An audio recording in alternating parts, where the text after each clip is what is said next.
महान्यायवादी,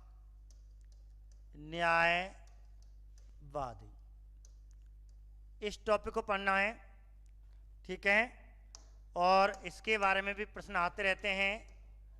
महान्यायवादी शुरू करें। हाँ जी, टॉपिक है महान्यायवादी, और इसे इंग्लिश में क्या कहते हैं? Attorney general. इसे अटॉर्नी जनरल कहा जाता है। इसके बारे में बात करते हैं। के वेणुगोपाल जी जो वर्तमान में अटॉर्नी जनरल हैं, महान्यायवादी हैं, इसके बारे में हमें पढ़ना है। बात करते हैं कि भारतीय संविधान में इसका उल्लेख, ठीक है, इसका उल्लेख कौन से अनुच्छेद में है या नहीं, इसकी बात करते हैं। तो मैं आपसे आपके माध्यम से ही इस टॉपिक को पढ़ते जाऊंगा और आपसे पूछता जाऊंगा। ठीक है, आपको 7 क्वेश्चन बताते जाऊंगा। नंबर 1, निम्न में से किसे अटॉर्नी जनरल कहते हैं? तो आपको महान्यायवादी करना है। क्या करना है? महान्यायवादी करना है। एक बात, भारतीय संविधान में महान्यायवादी का उल्लेख है या नहीं है, तो कौन से अनुच्छेद में है, कौन से अनुच्छेद में है, कौन से भाग में है। ठीक है, आपको चलो भाग भी बता देते हैं। यदि है तो भारतीय संविधान में कौन से भाग में है, दोनों बात कर लेते हैं। ठीक है, अभी आपने पंकज जी, कृष्णा जी, प्रकाश जी, बहुत बढ़िया आंसर आपने दिया। इतना आप जानते हो, भारतीय संविधान के भाग 5, केंद्र सरकार का उल्लेख भारतीय संविधान के कौन से भाग में है? 5 में है। तो भाग 5 में महान्यायवादी का उल्लेख है, अर्थात केंद्र सरकार में महान्यायवादी का उल्लेख है। एक बात, कौन होता है? सीमा जी, लोही, ठीक है, जोहे जी, नथन जी, विजय जी, निशा जी, प्रकाश जी, कौन होता है? इसकी भी बात करेंगे, क्या काम आता है इसकी भी बात करने वाले हैं। ठीक है, उमेश जी, जयवीर जी। अब देखिए, तो भारतीय संविधान में इसका उल्लेख है या नहीं? भारतीय संविधान में इसका उल्लेख है। अब कौन से अनुच्छेद में है? अनुच्छेद, ऐसे आप लिखते जाएं साथ साथ, बहुत छोटा टॉपिक है, अनुच्छेद 76 में है। ठीक है, भारतीय संविधान के भाग 5 में और अनुच्छेद 76 में है, महान्यायवादी का उल्लेख है। एक बात, ठीक है। हाँ, आज पॉलिटिकल सर बिजी चल रहा हूँ, आज का नोटिफिकेशन भी नहीं आता सर, कोई बात नहीं। तो ठीक है, हम अपने ग्रुप पे डाल देते हैं, आपको कोशिश करते हैं वहाँ से आप ले लें। रोहतेज जी, कैसे हो? आंसर कितना हो गया? 76 हो गया। तो भाग उल्लेख, तो भारतीय संविधान में इसका उल्लेख है, इसलिए ये पद कैसा हो गया बताइए? जब भारतीय संविधान में इसका उल्लेख संविधान में है, तो वह पद कैसा माना जाता है? संवैधानिक या गैर संवैधानिक? पंकज जी बताइए, संवैधानिक या गैर संवैधानिक? तो यह संवैधानिक पद हो गया, क्योंकि संविधान में जिसका उल्लेख होता है वह संवैधानिक पद होता है, संवैधानिक पद है। एक बात, अर्थात संविधान में इसका उल्लेख है। नीतू जी, तनु जी, रश्मि जी, संवैधानिक पद है। क्लियर हो गया? ठीक है, इतना हो गया। अब भाग उल्लेख पद, अब बात करते हैं प्रावधान की। प्रावधान,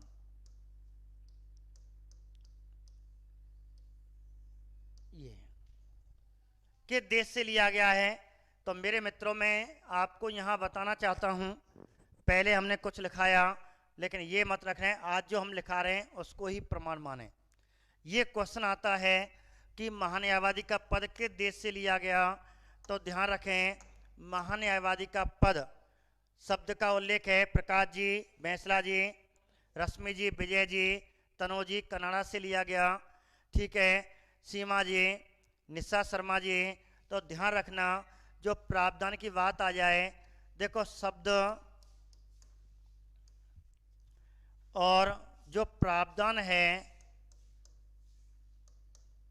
तो मैं आपको यहाँ थोड़ा क्लियर कर दूं, प्रावधान, ठीक है, शब्द।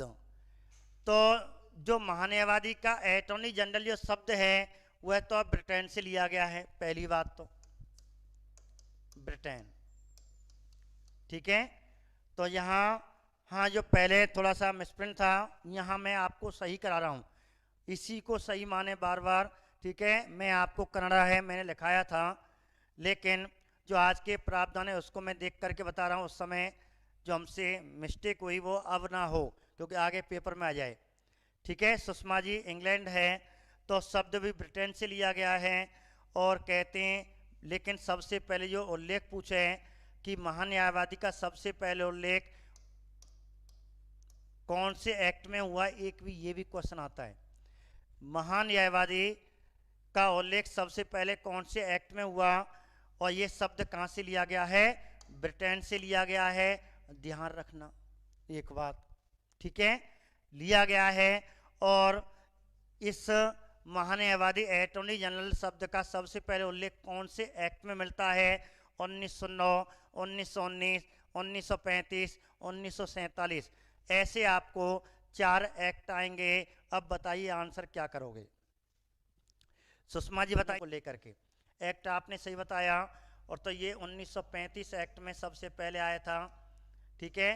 और ये 1935 के जो एक्ट बनाए थे ब्रिटेन ने बनाए थे, इसी के प्रावधान के तहत इसे अब ब्रिटेन है, कनाडा मत कर लेना, ठीक है। इस क्वेश्चन पे विवाद हुआ था आरपीएससी में अनेक क्वेश्चनों पे, तो इसे इंग्लैंड ही माना गया है। शुरू मैंने कनाडा लिखाया था, कुछ बच्चे पढ़े होंगे, तो उस समय की स्थिति लिखाई थी, उस समय मानी थी, लेकिन जब सेकंड ग्रेड में काफ़ी रिटेल चली थी 2-4 क्वेश्चनों को लेकर, उनमें इसका भी नाम था, तो अब पूर्णतः इसको ब्रिटेन ही माना गया। तो आप ब्रिटेन ही लिख लेना, कनाडा मत लिखना, ठीक है, ठीक है, कोई दिक्कत नहीं। आगे बात करते हैं, तो भाग, उल्लेख, पद और प्रावधान, ये हो गया महान्यायवादी। अब बात करते हैं इसकी भूमिका की, ठीक है। आगे जैसे भूमिका, अब नीचे टॉपिक डाल रहे हैं, इसमें ये सीधे प्रश्न बनते हैं भूमिका। अब भूमिका में आप 2 चीज याद रख लेना, सीधे सीधे मैं क्वेश्चन आपको लिखा रहा हूं। भूमिका है केंद्र सरकार का प्रथम विधि अधिकारी होता है। हाँ, संघात्मक व्यवस्था कनाडा से ली गई है, बहुत बढ़िया, संघात्मक व्यवस्था कनाडा से ही ली गई है, ठीक है। तो देश का प्रथम विधि अधिकारी कौन होता है, तो पहली लाइन लिखें, देश का प्रथम विधि अधिकारी, देश का प्रथम विधि अधिकारी, देश का प्रथम विधि अधिकारी कौन होता है, ये क्वेश्चन आपको बहुत पूछा जाता है, तो ध्यान रखना, प्रथम विधि अधिकारी पूछा है। यदि पदाधिकारी और यहाँ में विधिक कर दिया, यदि इसकी जगह पे, ध्यान रखना, कभी कभी एग्जाम में यदि ये क्वेश्चन आ गया, एक जैसे प्रश्न में आपको बता रहा हूँ, विधि की जगह विधिक कर दिया, अधिकारी की जगह पे यदि पदाधिकारी कर दिया, पदाधिकारी कर दिया, और क्वेश्चन पूछ लिया देश का प्रथम विधिक पदाधिकारी कौन होता है, तो ध्यान रखना मेरे मित्र, ठीक है, एक चीज ध्यान रखना, देश का प्रथम विधिक पदाधिकारी कौन होता है। अब आंसर आपको राष्ट्रपति करना है, क्योंकि अधिकारी एक ऑफिसर के लिए है, पदाधिकारी एक सर्वोच्च पद के लिए है, और विधिक का मतलब है संविधान के तहत देश का सबसे पहला अधिकारी कौन होता है, पदाधिकारी कौन होता है, ठीक है। सर बाकी तो कुणालिस, राम राम, हेमंत जी, जीवन जी, विष्णु जी, तो मेरी बात ध्यान रखना, यदि क्वेश्चन आ जाए देश का प्रथम विधि अधिकारी, आपको ये पकड़ना है, ठीक है। अधिकारी शब्द आ जाए तो ऑफिसर आता है, ऑफिसर का मतलब है स्थायी नौकर, और यदि नीचे वाला क्वेश्चन आ जाए देश का प्रथम विधिक पदाधिकारी, तो आंसर अब महान्यायवादी नहीं होगा, अब आंसर राष्ट्रपति होगा। क्या होगा, राष्ट्रपति होगा, ध्यान रखना इस बात को, ठीक है। प्रेसिडेंट तो राष्ट्रपति होगा, क्लियर। तो ये मैंने आपको यही बता दिया। इस पे विशेष करके ध्यान रखना, विधि की जगह विधिक कर देता है, बच्चे कन्फ्यूजन हो जाते हैं। तो ये आंसर आपका ये आएगा। तो यहाँ विधि अधिकारी लिख लेना, विधि अधिकारी, ये हो गया। दूसरा, अब केंद्र सरकार का मुख्य कानूनी सलाहकार होता है, ठीक है। तो यहां लिख सकते हैं केंद्र, दिख रहा है नहीं दिख रहा, केंद्र सरकार का मुख्य कानूनी सलाहकार, ठीक है, मुख्य कानूनी सलाहकार, ये है। ये दो चीज आपको रखनी है। देश केंद्र सरकार का सर्वोच्च कानूनी सलाहकार या मुख्य कानूनी सलाहकार, तो आपको ध्यान रखना ये चीजें, केंद्र सरकार का, ठीक है, केंद्र सरकार का सर्वोच्च या मुख्य कानूनी सलाहकार कौन होता है? महान्यायवादी होता है। कल इसके प्रश्न पूछे जाएंगे, फटाफट स्क्रीनशॉट ले लें इनका, फिर मैं आपको आगे बता रहा हूं महान्यायवादी, ठीक है। अब बात करते हैं भाई, नियुक्ति कौन करेगा, शपथ कौन दिलाएगा, उन्हीं की बात करेंगे, ठीक है। कौन करता है, एक क्वेश्चन। अब ये प्रश्न आता है महान्यायवादी की नियुक्ति कौन करता है? तो अनुच्छेद 76(1) के तहत, अनुच्छेद 76(1) के तहत, ठीक है, सुमन जी गुड आफ्टरनून, सोनू जी, ठीक है, सुमन जी, राहुल जी नमस्ते, ठीक है, पंकज जी नमस्ते, गुड़िया जी ऑल इज गोल्ड, हाँ जी ऑल इज गोल्ड बढ़िया रहता है, ठीक है, रश्मि जी, प्रकाश जी। अब आ जाइए क्वेश्चन का आंसर दीजिए, ठीक है। नियुक्ति तो आ जाए महान्यायवादी, अटॉर्नी जनरल की नियुक्ति कौन करता है? तो आपको सीधे 4 पदाधिकारी देगा और आंसर क्या आएगा? राष्ट्रपति आएगा, केंद्र सरकार की सलाह पर। अब आपको ध्यान रखना किसकी सलाह पर, तो आपको सलाह के लिए यहाँ भी, अब किसकी सलाह पे करेगा, तो यहाँ भी आपको बड़ी दिक्कत आती है, यहाँ भी मैं क्लियर कर देता हूँ। अब पूछे हैं केंद्र सरकार, राष्ट्रपति महान्यायवादी की नियुक्ति किसकी सलाह पर करता है? अब आपको अनेक भिन्न भिन्न किताबों में 3 शब्द मिलेंगे, तीनों में तो एक है, कोई दिक्कत नहीं। या तो आपको मिलेगा केंद्र सरकार, ठीक है, या तो केंद्र सरकार मिलेगा, यदि केंद्र सरकार नहीं है, या फिर मिलेगा मंत्रिमंडल, संघ मंत्रिमंडल, सेंट्रल मंत्रिमंडल, या मिलेगा मंत्रिपरिषद। कौन सी? सेंटर की, संघ की, ठीक है, संघ, केंद्र की। अब ध्यान रखना इन तीनों में से एक मिलता है। पेपर में यदि ऑप्शन में आपको तीनों आगे, इतना कठिन स्तर नहीं पूछेगा, फर्स्ट ग्रेड में सेकंड ग्रेड में जरूर पूछ लेता है, एक एक चीज को पूछ लेता है। पीएम की मंत्रिपरिषद की सलाह पर, बहुत बढ़िया रश्मि जी, इसका आंसर सही है। तो आपको यदि तीनों मिल जाते हैं, आपको आंसर क्या करना है? आपका आंसर ये करना है मंत्रिपरिषद, प्रधानमंत्री की अध्यक्षता वाली मंत्रिपरिषद की सलाह पर। तो प्रधानमंत्री अध्यक्ष होता है ना, तो प्रधानमंत्री की अध्यक्षता वाली, अर्थात जब पूरा शब्द की बात करेंगे तो यहाँ जो आंसर होगा वह है, या तो पूरी लाइन मिलेगी प्रधानमंत्री की अध्यक्षता वाले मंत्री परिषद, अर्थात संघ मंत्री परिषद की सलाह पर। तो ध्यान रखना किसकी सलाह पर? संघ मंत्री परिषद की सलाह पर राष्ट्रपति महान्यायवादी की नियुक्ति करता है। महान्यायवादी की नियुक्ति करता है कौन से अनुच्छेद के तहत? आर्टिकल 6, ठीक है, 76 एक उपधारा की तहत, और 76(1) के तहत किसकी नियुक्ति करता है?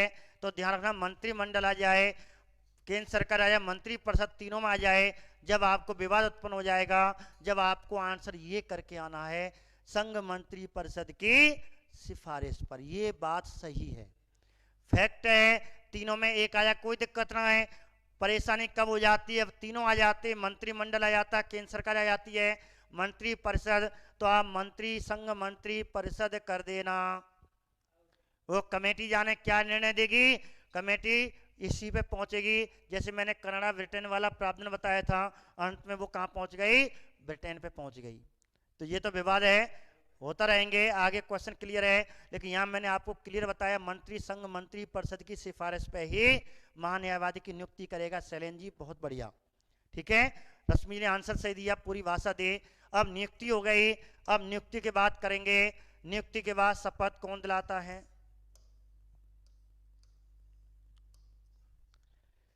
शपथ के बारे में संविधान में इसका उल्लेख नहीं है, एक बात। ठीक है, भारतीय संविधान में स्पष्ट रूप से शपथ का उल्लेख नहीं है।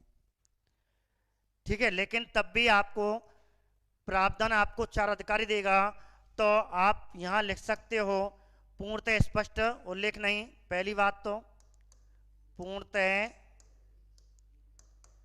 स्पष्ट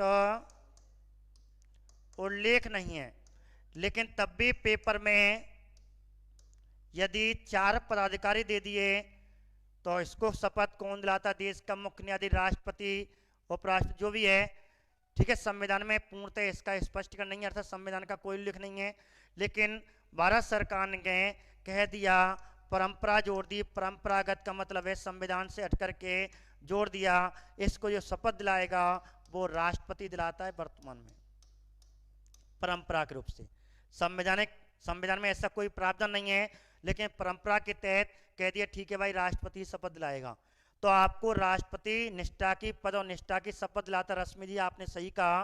ठीक है, तो राष्ट्रपति से अपने पद की, निष्ठा की, कर्तव्य की शपथ दिलाता है। तो आप ध्यान रखना, आप तो राष्ट्रपति करे आना। वैसे ये प्रावधान नहीं है, ये तो कभी नहीं आएगा। हमेशा जब भी ये क्वेश्चन पूछा गया है 4 पदाधिकारी डाले हैं और आंसर राष्ट्रपति ही होगा। ठीक है, तो ये है परंपरागत रूप से कर्तव्य और पद की निष्ठा की शपथ कौन दिलाता है, राष्ट्रपति दिलाता है। तो शपथ कौन दिलाता है, आप तो इसको याद कर लें, राष्ट्रपति दिलाता है। शपथ हो गई, शपथ के बाद अब कहते हैं ठीक भाई शपथ हो गई, अब बात करते हैं हमारे वेतन की। ठीक है, अब वेतन की बात करते हैं, इसका वेतन कितना होगा। अब वेतन किया जाए तो मैं दोनों चीजों को आपको यहीं क्लियर कर देता हूं। वेतन अर्थात किसको महान्यायवादी बनाएंगे, किसको महान्यायवादी बनाएंगे और उसका वेतन कितना होगा, अर्थात योग्यताएं। ठीक है, अब वेतन की बात आए तो योग्यता किसके अनुसार, तो ध्यान रखना राष्ट्रपति इसके वेतन का निर्धारण करता है, क्योंकि वेतन का निर्धारण भी उल्लेख नहीं है पूर्णतः। इसलिए यहां पूरा परंपरा किस पे छोड़ दी, राष्ट्रपति महोदय पे छोड़ दी। पूरी परंपरा किस पे छोड़ दी है, राष्ट्रपति पे छोड़ दी है। इसलिए ध्यान रखना इसके वेतन का निर्धारण कौन करता है, तो इसके वेतन का निर्धारण संसद नहीं करती। कौन नहीं करती, क्योंकि अधिकतर है सेंटर के पदाधिकारियों के वेतन का निर्धारण संसद करती है। ये सेंटर का एक पदाधिकारी अधिकारी होता है, पदाधिकारी नगर अधिकारी होता है। तो इसके वेतन का निर्धारण कौन करता है, राष्ट्रपति करता है। और इसका वेतन किसके बराबर दिया जाएगा, तो पहली बात लिखो वेतन का निर्धारण, वेतन का, अपनी नोट में वेतन का निर्धारण ऐसे टॉपिक डाल लें। तो वेतन का निर्धारण कौन करता है, तो आपको ऑप्शन में संसद आएगी, आपको संसद नहीं करना है, आपको राष्ट्रपति करना है। इसके वेतन परंपरा के रूप में किसको सौंप दिए, जितना राष्ट्रपति कहेगा। अब राष्ट्रपति किसके आधार पर वेतन करेगा, सुप्रीम कोर्ट के अन्य न्यायाधीश के बराबर विजय फौजदार जी, बहुत बढ़िया। तो इसको वेतन अब किसके रूप में वेतन मिलेगा, किसके बराबर वेतन मिलेगा, और राष्ट्रपति ने कह दिया सुप्रीम कोर्ट के अन्य न्यायाधीश के बराबर। ये किसने कहा, ये राष्ट्रपति महोदय ने कहा कि भाई कि न्यायाधीश को सुप्रीम कोर्ट के, उच्चतम न्यायालय के जो अन्य न्यायाधीश होते हैं उनको जितना वेतन मिलता है उसी के बराबर इसको वेतन दें, और इस प्रकार, ठीक है, इसी के बराबर इसको वेतन दें। ऐसे करके अब वर्तमान में वेतन कितना है, सुप्रीम कोर्ट के अन्य न्यायाधीश का वेतन कितना है, बताइए। तो सुप्रीम कोर्ट के अन्य न्यायाधीश का वेतन विजय जी, राहुल जी ने 2.5 लाख रुपए बताया, विष्णु जी ने 2.5 लाख रुपए बताया, निशा जी ने 2.5 लाख रुपए बताया, तनु जी ने 2.5 लाख रुपए बताया। बहुत बढ़िया। और आंसर क्या है इसका, 2.5 लाख रुपए। तो वर्तमान में आज की स्थिति में इसका जो वर्तमान वेतन है वह है 2.5 लाख रुपए है। कितना है, 2.5 लाख रुपए प्रति माह।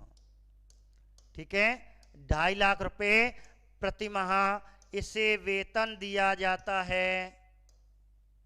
क्लियर कर लेना सीमा जी, 2.5 लाख रुपए प्रति माह सुप्रीम कोर्ट के अन्य न्यायाधीश के बराबर इसको वेतन दिया जाता है। इसी आधार पे कहते हैं राष्ट्रपति ने इसकी योग्यताओं का निर्धारण कर दिया। अब कहते हैं इनकी योग्यता पूछे, तो योग्यताओं का निर्धारण भी कौन करता है, योग्यताएं, ठीक है, योग्यताओं का निर्धारण कौन करता है, तो ध्यान रखना राष्ट्रपति करता है। राष्ट्रपति पे छोड़ दिया पूरा। रविता जी, सोनू जी, पूजा जी, प्रमोद जी, निशा जी, हेमंत जी, ठीक है, तनु जी, प्रकाश जी, रश्मि जी, पूजा जी, विजय जी, और पूरा किस पे छोड़ दिया, राष्ट्रपति पे। राष्ट्रपति ने कह दिया भाई सुप्रीम कोर्ट के अन्य न्यायाधीश के बराबर। तो सुप्रीम कोर्ट के अन्य न्यायाधीश के बराबर विनीता जी, सुप्रीम कोर्ट के अन्य न्यायाधीश के बराबर राहुल जी, सुप्रीम कोर्ट के अन्य न्यायाधीश के बराबर इसकी योग्यता है। तो बताओ सुप्रीम कोर्ट के अन्य न्यायाधीश की योग्यताएं क्या थी, अन्य न्यायाधीश की योग्यता क्या थी, मैंने आपको तीनों में से एक। तो सुप्रीम कोर्ट के अन्य न्यायाधीश या मुख्य न्यायाधीश की जो नियुक्ति करता था, ठीक है, वो राष्ट्रपति करता था। तो बिल्कुल ऐसे रख दिया। तो मैंने आपको बताया था जज और वकील और न्यायाधीश, अर्थात हाई कोर्ट में न्यायाधीश हो, या तो हाई कोर्ट में न्यायाधीश के वर्ष रह लिया हो 5 वर्ष हो, ठीक है, कहाँ पे, हाई कोर्ट में 5 वर्ष या तो न्यायाधीश हो या ना हो तो, या फिर अधिवक्ता हो, वकील हो हाई कोर्ट में, ठीक है, या सुप्रीम कोर्ट में लगभग प्राय, या हाई कोर्ट में अधिवक्ता कितने वर्ष रह लिया हो, तो 10 वर्ष रह लिया हो। या तो जज हो जो 5 वर्ष हो, या अधिवक्ता हो, या इनमें से कोई ना हो तो राष्ट्रपति की दृष्टि में कानून का ज्ञाता हो। कानून का ज्ञाता, रिटायरमेंट नहीं, पद पर रहते हुए राष्ट्रपति दृष्टि में कानून का ज्ञाता हो, या तो वकील 10 वर्ष रहा हो, या जज रहा हो, या फिर कानून का, राष्ट्रपति दृष्टि में कानून का बहुत बड़ा ज्ञाता हो। पूजा दिवाकर जी, रश्मि जी, हेमंत जी, प्रकाश जी, नीतू जी। तो ये आपको ध्यान रखना, ये आपको महान्यायवादी की क्या हो गई, ये महान्यायवादी की योग्यताएं हो गई। ठीक है, तो ऐसे योग्यताओं का निर्धारण है, वेतन का निर्धारण है, ठीक है, कानून का ज्ञाता होना चाहिए। इन सब का निर्धारण कौन करता है, राष्ट्रपति करता है, वेतन का और योग्यताओं का। क्योंकि पूर्णतः संविधान में इसका पूर्णतः स्पष्टीकरण नहीं है, पूरा किस पे छोड़ दिया, ठीक है, किस पे छोड़ दिया, राष्ट्रपति पे छोड़ दिया। अब वेतन योग्यता हो गई, शपथ हो गई। अब बात करते हैं यदि समय से ये पहले अपना पद त्यागे तो टॉपिक डाल रहे हैं त्याग पत्र किसको देगा। अब आ जाए महान्यायवादी अपना त्याग पत्र किसे देगा। तो महान्यायवादी जो नियुक्ति करता है, ठीक है, जो नियुक्ति करता है सोनू जी, उसी को क्या देगा, त्याग पत्र देगा। इस प्रकार क्योंकि सुप्रीम कोर्ट हाई कोर्ट के जो न्यायाधीश या मुख्य न्यायाधीश होते हैं अपना त्याग पत्र किसे देते हैं, राष्ट्रपति को देते हैं। हाई कोर्ट के भी, हाई कोर्ट या सुप्रीम कोर्ट के मुख्य न्यायाधीश अन्य न्यायाधीश अपना त्याग पत्र किसे देते हैं, राष्ट्रपति देते हैं। और ये भी किसको देगा, राष्ट्रपति को देगा त्याग पत्र। चलो त्याग पत्र दे दिया, लेकिन अभी जॉइनिंग तो कोई गुना कराई। तो जॉइनिंग का मतलब है अब आपको महान्यायवादी कौन कौन से याद करने हैं। तो महान्यायवादी आपको या तो प्रथम पूछेगा या वर्तमान पूछेगा। ठीक है, तो प्रथम कौन है? पहला, और आज की स्थिति में वर्तमान में मोदी का महान्यायवादी, मोदी का सरकारी वकील है एक तरह का, केंद्र सरकार का सरकारी वकील है। तो केंद्र सरकार का सरकारी वकील कौन है? केंद्र सरकार का सरकारी वकील कौन है और मोदी सरकार का सरकारी वकील इस समय कौन है? कौन बताएगा? पहला बताइए, पहले कौन है? एमसी शीतलवाड़ है, एमसी पूजा जी पहला एमसी शीतलवाड़ है, ठीक है, एमसी शीतलवाड़, ये तो हो गया पहला। अब बताइए वर्तमान कौन है? के वेणुगोपाल। वर्तमान कौन है? के वेणुगोपाल,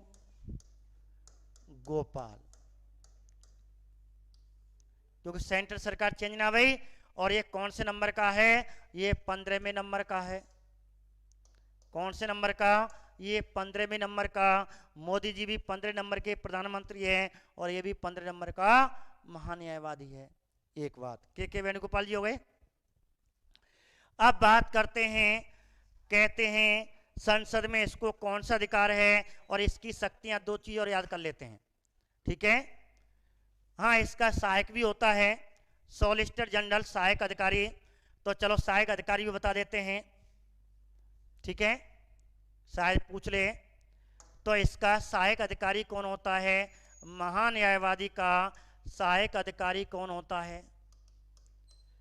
ठीक है, तो सहायक अधिकारी पूछे तो ध्यान रखना मेरे मित्रों, सहायक अधिकारी को सॉलिसिटर जनरल कहते हैं।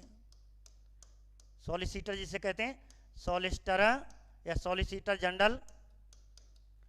और इस समय कौन है? तुषार मेहता है, तुषार मेहता है, ठीक है। बस इतना, पहले की कोई आवश्यकता नहीं है, इस समय तुषार मेहता है। तो ऐसे करके महान्यायवादी वर्तमान में के वेणुगोपाल है, उसका सहायक कौन है? तुषार मेहता है, ठीक है। अब आपको छोटे से दो क्वेश्चन और रह गए, कार्य और शक्तियां रह गई। तो इनकी कार्य शक्तियां, अधिकार कहाँ दे रखे हैं? अब मैं आपको दो विशेष करके अनुच्छेद हैं, दो अनुच्छेदों पे विशेष ध्यान देना। एक तो है अनुच्छेद, ठीक है, एक तो अनुच्छेद है 88, ये इसका संबंध क्या है? और एक है अनुच्छेद 105। तीन अनुच्छेद याद कर लो। एक तो आपने क्षेत्र याद कर लिया, पद का उल्लेख है, लेकिन दो अनुच्छेद और हैं इसके, इनको याद कर लेना, ये भी बहुत बड़े काम के हैं। अनुच्छेद 88 में क्या लिखा हुआ है? अनुच्छेद 85 में क्या लिखा हुआ है? ठीक है, तो महान्यायवादी को संसद में अधिकार, तो 88 में, तो संसद में इसको कुछ अधिकार दिए हुए हैं, संसद में इसको कुछ अधिकार दिए गए हैं, ठीक है। वह कहाँ लिखे हुए हैं? वो 108 में लिखे हुए हैं। अब क्या है, क्या है संसद में अधिकार? सुमन जी, संसद में अधिकार जो दिए गए हैं, संसद के प्रत्येक सदन में इसको अधिकार दिया गया है, प्रत्येक अदालत में इसको अधिकार दिया गया है, वही आपको यहाँ पढ़ना है। पहला सी के दफ्तरी था, सही है, सॉलिसिटर जनरल सी के दफ्तरी था, ठीक है, नहीं पढ़ना आप लिखे तो लिख लेना। तो पहला सॉलिसिटर जनरल सी के दफ्तरी था, वर्तमान में तुषार मेहता है। सही कहा आपने विजय जी, जो मैंने पुलिस वालों को, पटवार वालों को लिखा दिया है, ठीक है। तो मैं बात कर रहा था संसद में अधिकार क्या है महान्यायवादी का, तो आपको संसद में इसके अधिकार आपको ध्यान रखने हैं। अब कौन कौन से अधिकार हैं? नंबर 1, यह संसद के किसी भी सदन में, यह संसद के 88 के तहत संसद के किसी भी सदन में बैठ सकता है, अर्थात भाग ले सकता है,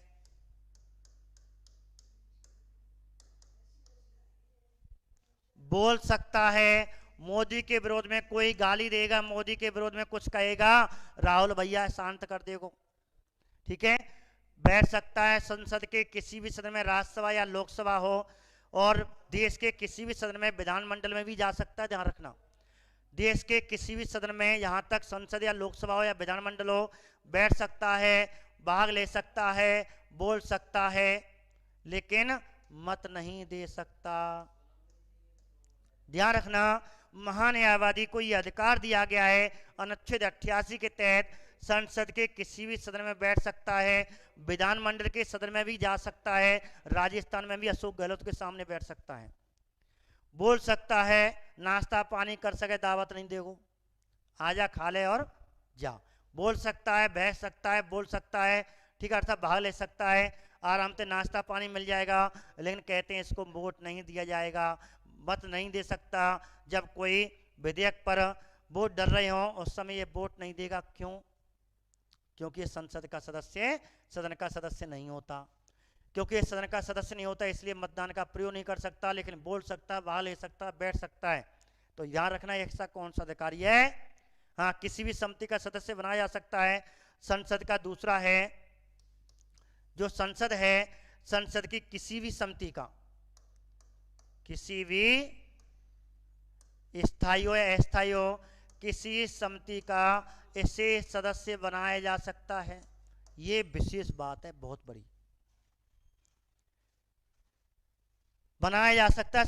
रश्मि जी बहुत बढ़िया क्वेश्चन है। संसद की किसी भी समिति का इसे, जबकि समिति का सदस्य हमेशा सांसद होना चाहिए, लोकसभा या राज्यसभा में थे, लेकिन इसको छूट दी गई है, इसे सदस्य बना सकते हैं।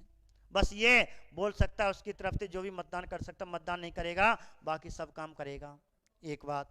तीसरी बात और बता दूं, ये देश की, ठीक है, यहाँ अनुच्छेद 105 में आया तो आपको उसी यहीं पे आएगी। अब 105 क्या कहता है? ये निजी, अपना प्राइवेट, निजी वकालत अर्थात निजी कार्रवाई कर सकता है। कहने का मतलब है, जब ये मोदी का सरकारी वकील बन गया तो सरकार के केसों को तो लड़ेगा ही। मोदी पे कोई भी केस आया, केंद्र सरकार पे कोई केस आया तो ये लड़ेगा, लेकिन इसे छूट दी गई है, भैया तेरे पास कोई प्राइवेट केस आया हो तो लड़ लियो। मोदी जी अब कोई केस ना, मैं जाकर केस लड़ रहा हूँ, लड़ भैया, खूब लड़, प्राइवेट केस है, खूब है, 2 लाख रुपया 5 लाख रुपया, अपनी निजी वकालत कर सकता है। निजी अदालत में, अर्थात अदालत में ये बैठ सकता है, देश की किसी भी अदालत में वकालत कर सकता है, अदालत में वकालत कर सकता है, अर्थात अपना केस लड़ सकता है। भाई वकील है, वकील है तो ध्यान रखना, अपने निजी केस पद पर रहते हुए कर सकता है। ये छूट दी गई है कौन से अनुच्छेद में? अनुच्छेद 105 में, क्योंकि भैया मैं सरकारी वकील हूँ, भाई मेरे केस डरे, उन्हें तो फाइनल करूंगा साहब। तो ये ध्यान रखना। तो ये आपके, जो मैंने आपको महान्यायवादी कराया, ठीक है, छोटा टॉपिक था इसलिए मैंने पहले ले लिया, तो मैंने महान्यायवादी आपको पूरा करा दिया है। इतना ज़्यादा क्वेश्चन आपको गहराई में नहीं पूछता महान्यायवादी के बारे में, ठीक है, तो महान्यायवादी के बारे में ज़्यादा प्रश्न आपसे गहराई में नहीं पूछता, इसलिए मैंने लगभग आपके लेवल का काफ़ी क्वेश्चन इसमें करा दिया। ठीक है, ये हो गया। दूसरा आपके नियुक्ति के बारे में, नियुक्ति कौन कराता है, शपथ कौन दिलाता है, वेतन कितना होता है, इसके बारे में मैंने आपको यहाँ करा दिया था। ठीक है, तीनों चीज ये मैंने आपको कराए थे। नियुक्ति कौन? राष्ट्रपति, शपथ राष्ट्रपति दिलाता है, वेतन राष्ट्रपति निर्धारित करता है, और सुप्रीम कोर्ट के अन्य न्यायाधीश के बराबर वेतन मिलता है। वर्तमान 2.5 लाख रुपए प्रतिमाह है। योग्यताएं, एक सुप्रीम कोर्ट के हाई, जो सुप्रीम कोर्ट था उसके अन्य न्यायाधीश के बराबर इसकी होनी चाहिए। और शपथ कौन दिलाता है? राष्ट्रपति लाता है।